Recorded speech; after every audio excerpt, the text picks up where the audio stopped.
Fingers எப்படி செய்யலான்னு பார்க்கலாம். இதற்கு தேவையான பொருட்கள்: உருளைக்கிழங்கு வேக வைத்தது, நான் 4 எடுத்திருக்கேன். நீங்கள் தோலை ரிமூவ் பண்ணிவிட்டு எடுத்துக்கோங்க. கட் பண்ண சில்லி எடுத்திருக்கேன், கறிவேப்பிலையும் எடுத்திருக்கேன், பிரெட் கிரம்ஸ் 100 கிராம் அளவுக்கு எடுத்திருக்கேன், ரோஸ்டட் ரவா 100 கிராம் அளவுக்கு எடுத்திருக்கேன், ஒரு ஃபுல் ஆனியன் கட் பண்ணி எடுத்திருக்கேன், கார்ன்ஃப்ளவர் 100 கிராம் அளவுக்கு எடுத்திருக்கேன், கேரட் 100 கிராம் அளவுக்கு கட் பண்ணி வச்சுருக்கேன். இதற்கான masala: 1/2 teaspoon chilli powder, pepper crushed 1/4 teaspoon, cumin powder, ஜீரக powder 1/4 teaspoon, garam masala 1/4 teaspoon.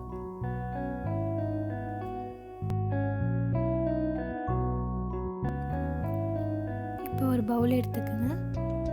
இந்த பவுலில் நம்ம எல்லாத்தையும் மிக்ஸ் பண்ணிக்கலாம். அதுக்கு முன்னாடி உருளைக்கிழங்கு வேக வச்சதை நல்லா மசிச்சுக்குங்க. பாருங்கள், நல்லா மசிச்சுட்டேன். இது எல்லாத்தையுமே பெரிய பவுலில் சேர்த்துடலாம். கட் பண்ண சில்லியும் கறி லீவ்ஸையும் சேர்த்துருங்க. கட் பண்ண கேரட்டையும் சேர்த்துருங்க. ரோஸ்டட் ரவா சேர்த்தாச்சு. ஆனியனையும் சேர்த்துருங்க.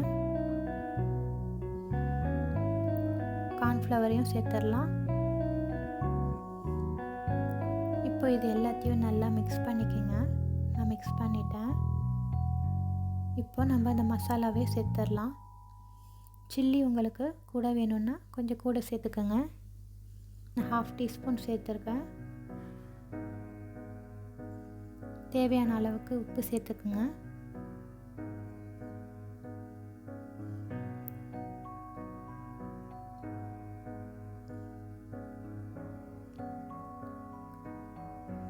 மாவு நல்லா டைட்டாக பசஞ்சிக்கோங்க.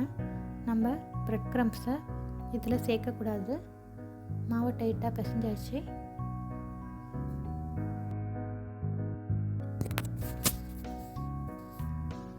இப்போ நம்ம மாவை சின்ன சின்ன உருண்டையாக உருட்டி ஃபிங்கர் மாதிரி உருட்டிக்கலாம்.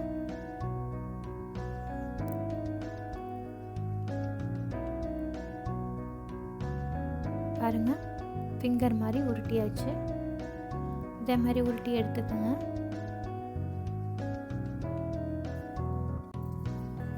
நான் மைதா மாவை கொஞ்சம் தண்ணியில் கரைச்சி எடுத்துருக்கேன். நீங்கள் முட்டை வேணும்னாலும் அடித்து யூஸ் பண்ணிக்கோங்க. பிரெட் க்ரம்ஸை எடுத்துருக்கேன்.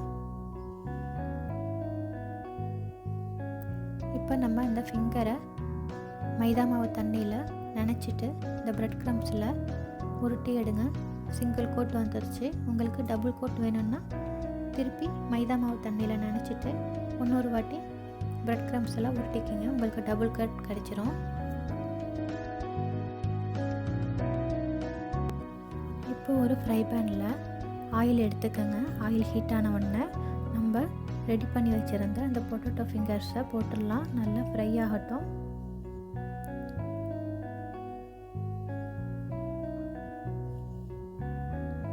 பாருங்க, நல்ல கோல்டன் ப்ரௌன் கலரில் நல்லா ஃப்ரை ஆகிடுச்சு. ஃப்ரை ஆனதுக்கப்புறம் நம்ம இப்போ எண்ணெயை வடிகட்டிட்டு எடுத்துடலாம்.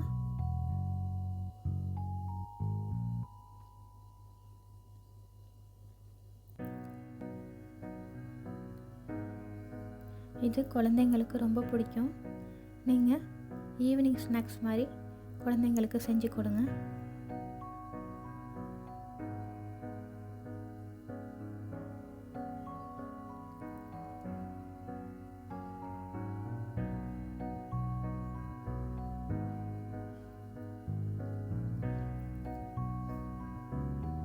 பாருங்கள், இப்போ பொட்டேட்டோ ஃபிங்கர்ஸ் எல்லாமே நம்ம எடுத்துட்டோம்.